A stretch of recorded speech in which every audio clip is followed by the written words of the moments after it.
Hello peeps, welcome to my top 5 decks of 2022 list. I am saying hello to you today from the frozen tundra that is New England. It is absolutely freezing here in New England. It decided to become winter, and so I have about 15 layers on right now, and we're just trying to stay warm. We're now moving through the time of the year in New England where you consider surviving a plus. We're definitely there. So thank you for surviving with me today. Let's talk about my criteria for this list before we get into the list itself. As always, you guys know Tarot of Vampires and the Isis Oracle are my top 2 favorite decks of all time, and they're always going to be at the top of any list. So I did not include them in this list because you guys know how much I love those 2 decks, and I'd like to bring some light to other decks that you as viewers might want to check out as you watch all of our favorites, those of us that make videos on YouTube who work with tarot. So Tarot of Vampires and the Isis Oracle will always be at the top of the list, but they're not on this list because my criteria was I had to have worked with the decks a great deal in the year 2022 and or purchased them and worked with them in 2022. So, and 2 of them were gifts for me. And then I've just become obsessed with those decks. So that was my criteria. I had to have either purchased or received them in 2022 or worked with them a hella ton in 2022. And that's what makes them be the top 5 of this calendar year. So I'm going to start with, and this is Tarot and Oracle, I should say. I kind of included both because I think, when you're looking at, what's going on in my hair there, guys? That's an interesting thing there. Again, welcome to winter in New England. I included Tarot and Oracle because I wanted to, I don't know, they're usually together. I don't typically separate them out. So for me, this was the top 5 Tarot and Oracle. So we're going to start with the Heavenly Bloom Tarot deck by Noah Ikeda. One of my tarot students recommended this deck to me, and I highly recommend it to you as well. It's an absolutely beautiful deck. I purchased it in, I don't know guys, was it early fall or late summer of this year? And I love this deck. It's absolutely beautiful, stunning, really reads so well for relationships, but not just romantic partnerships, like relationships in general, friendships, family relationships, anything like that. It's not just focused on romantic partnerships, but it reads so well for that area of one's life. The artwork is beautiful. It's a breath of fresh air. It's different from most of my decks, so it provides a nice counterpoint to my darker themed decks. And it's just beautiful. So if you feel called to this imagery at all, I would say definitely purchase it. You're not going to regret it. It's absolutely gorgeous. And let me see, here's 10 of Cups. Isn't that beautiful? But there's the death. Let me see if I already showed it or not. Sorry guys, I'm still getting, yeah, here we go. The death card is just one of my favorite death card representations. It's so freaking beautiful. It's gorgeous, absolutely glorious. So this is the Heavenly Bloom Tarot, and it's number 5 on my top 5 list.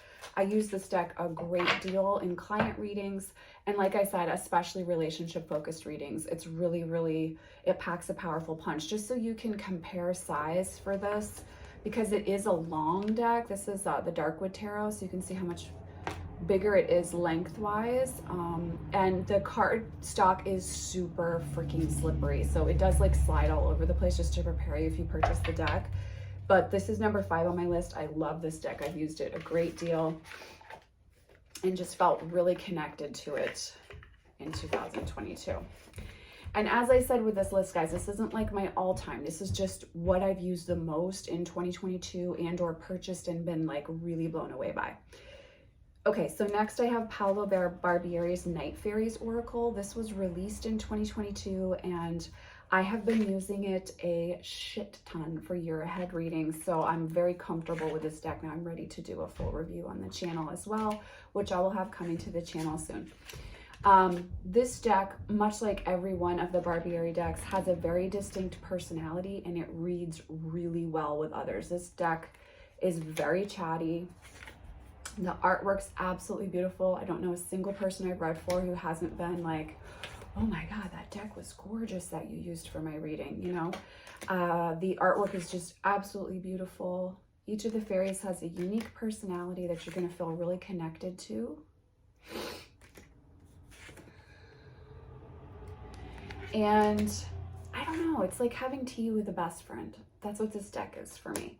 It's like talking about all the things and none of the things, and just, you know, just feeling like you're talking to a kindred and somebody who really gets you and who sees like all facets and aspects of life. It's not just a positive deck or just a negative deck. It's not a light deck. It's not a dark deck.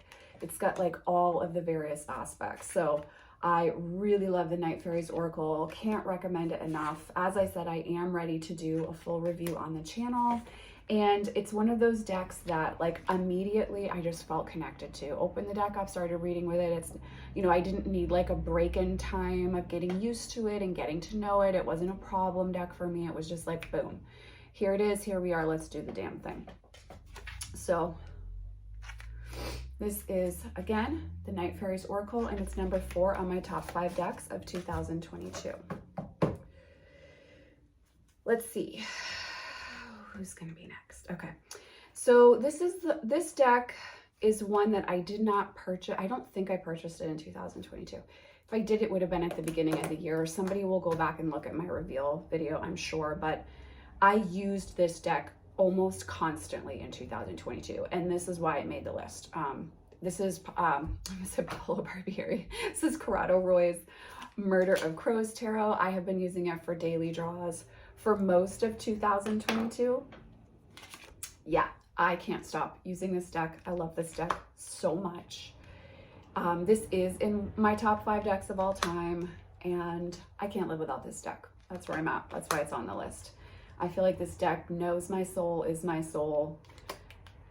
It doesn't get any better than this. This is right on par with Tarot of Vampires for me now as I approach the end of 2022. I have just used this deck constantly for myself and personal work, and it's such a straight shooter. It's such a truth teller for clients that it's a really good deck when you need to hear the truth. Whether you want to hear the truth or not, when you need to hear the truth, this is that deck that you want to have on hand to be able to just short and sweet. Like if you work with this deck, you're not necessarily going to be, you know, doing readings where you turn a 20-minute reading into a 40-minute reading because you're waxing poetic about the artwork. This is more of like the 20-minute reading became a 10-minute reading because it was just so matter of fact and to the point, and there's not a lot of prevaricating you can do when a deck calls the truth out right away. It just is what it is, and then you move in the direction of the advice within the cards themselves. So it's very much a straight shooter in reads, and for daily draws, the guidebook itself is so awesome that there's like endless journaling jumping off points with this deck. It just doesn't get old. It just doesn't get old. I'm still referencing the guidebook when I do my daily draws in the morning with this deck, just because I enjoy the imagery that the key phrases bring up and the prompts I get to keep journaling past that. So this deck is amazing. Again, it's not just in my top 5 for 2022, it's in my top 5 of all time. I love this deck so much. And while I don't believe I purchased it in 2022, I have used it almost exclusively in my personal work for myself throughout the year. And so I do think that that allows it to be on this list for sure. So that's the Murder of Crows Tarot by Corrado Roy. Number 2 on my list is, if I can get it open, the Memento Mori Tarot. I'm sorry, excuse me. The Memento Mori Lenormand and Oracle deck. This was gifted to me for Yule, so it is a newer deck in my collection. But it's one of those decks that, again, like as soon as I opened the deck, started working with it, I was like, oh my God, this deck is going to be a ride or die for me. First of all, look at the backing. I haven't done a reveal or a review of this yet because, again, it was a Yule gift. My son and I have been super sick, so I have not been up to recording prior to starting yesterday when I started recording again. And so it's been very much just like a hanging out alone with me and us getting to know each other that way type of energy. I will do a review on the channel, so don't worry if you want to see that. I will be doing that. But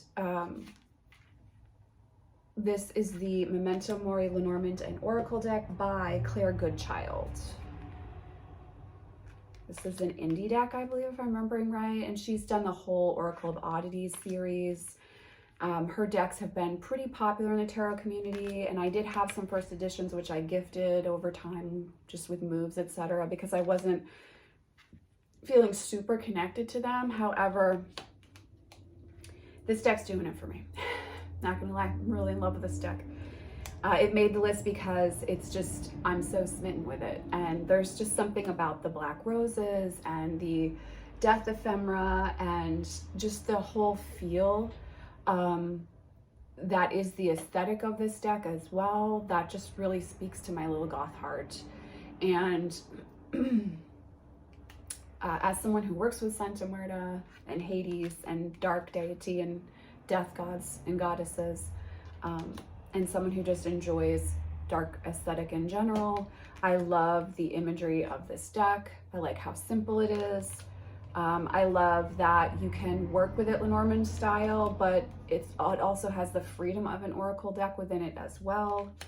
There are some keywords, but I think it's really about like connecting as a reader with the symbolism and how you're going to interpret that intuitively, which means that you have to spend time with the deck. You have to get to know the deck a little bit.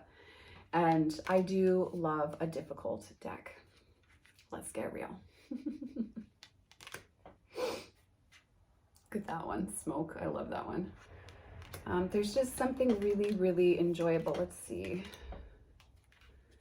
Here's Knife. About the simplicity of it. And again, just the way that it feels. Here's Rope. Syringe. Hourglass. The backing is just like my freaking favorite, honestly. Here's Raven. It's just like so beautiful. Oh, Snake is gorgeous too. So this is the Memento Mori deck by Claire Goodchild. As I said, I have been predominantly using it, I have not used it in any readings for clients yet. I've been predominantly using it as a daily draw deck and more as an oracle deck than Lenormand style.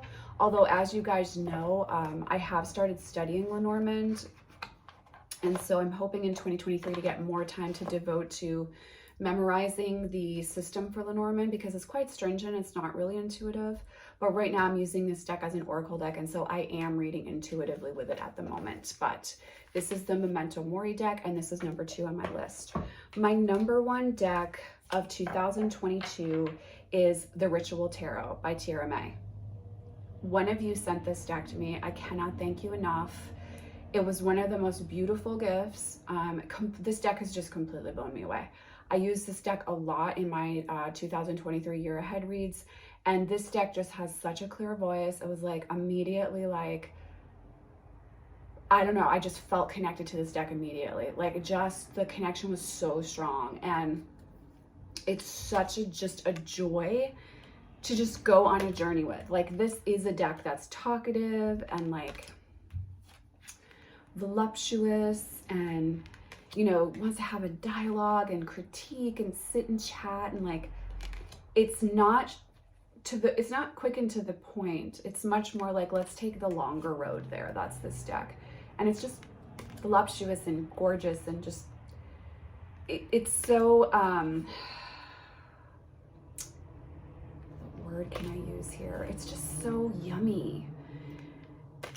And just like it's just endlessly fascinating to me, and like I just want to write. I look at the card imagery and I just want to write stories in my journal, you know. and just talk and chat with this deck. It's another like best friend deck. It's one of those decks where I'm like, how have I lived without you? Like, how have you not been in my life my whole life? Like, I don't understand. How did we do this without each other? It's that amazing. And special and unique. Like, this deck is really different. It's not just another collage style deck. It's really, really different. It's really beautiful. It's really special. And I do understand it's an investment deck. I think it's 1000% worth it. Look at this 8 of Cups, guys. I love this image so freaking much. I love it. The colors, the tones, it's just very much in alignment with like my energy and vibe, and I love it. I just fucking love this deck. I will be doing a full review. I did do a reveal on the channel. I will be doing a full review, but this is number 1, and it's actually the number 1 deck on my list this year for 2022 because it's just completely blown me away. Like, it's hard at this point. I'm a little bit jaded, and not in a bad way, but just like when you literally touch a tarot deck every day of your life, it's hard to like blow me away when it comes to a new deck. This deck blew me away. The aliveness of it, the personality of it, the energy of it, it was just like boom in your face. It's a very fiery deck to me, even though it's predominantly blues in its tonality for me. It just completely took me by surprise, completely blew me away. I love that the viewer that sent it to me didn't tell me too much about it, and I hadn't done any research, so I had no like preconceived notion of this deck when I opened it up. Other than seeing another tarot friend had been posting on her social media with it, and I thought it looked cool. But like, other than that, this has been, I was like blown away looking at it with you guys in the reveal. And then once I started doing readings with it, and I was like, holy shit, this deck is so, like, it wants to read. It wants to be at readings. It wants to talk to clients. It wants to help be the bridge that helps me to be able to communicate what someone's going through. It's just, here's the High Priestess. It's so freaking special. Here's 3 of Swords. You guys know that's one of my major significators in a deck, if I'm gonna like it or not. There's the Moon. Let me just make sure, like, I know I already showed the Hermit because that was one of my favorites, but oh,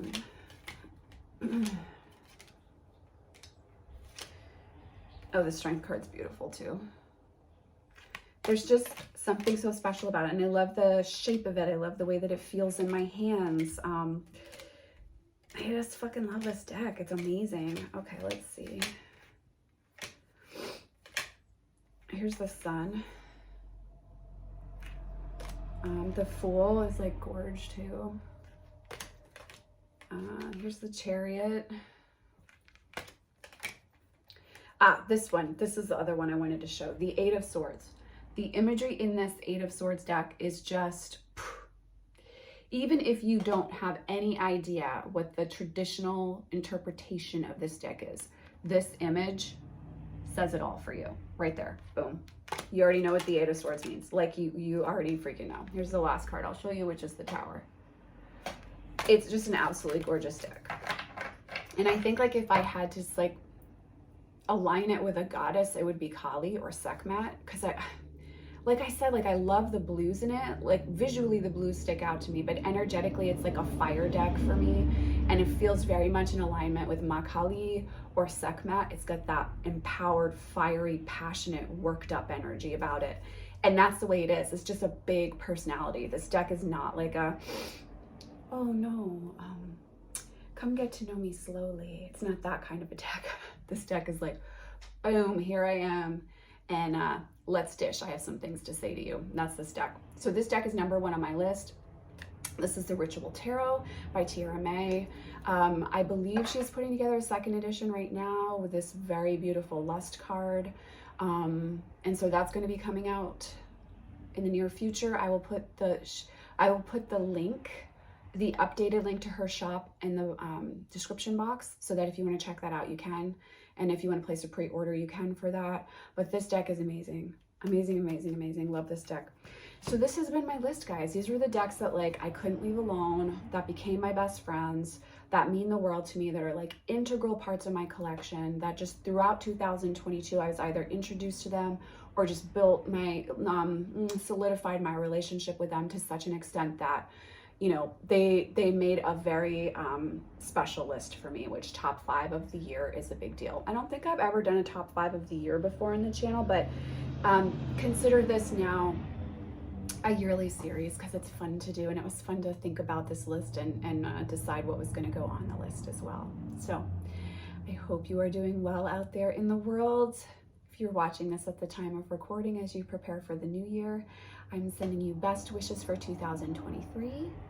It is an honor and a privilege to share this journey with the cards with you all. Much love, many blessings. I'll see you in the next video.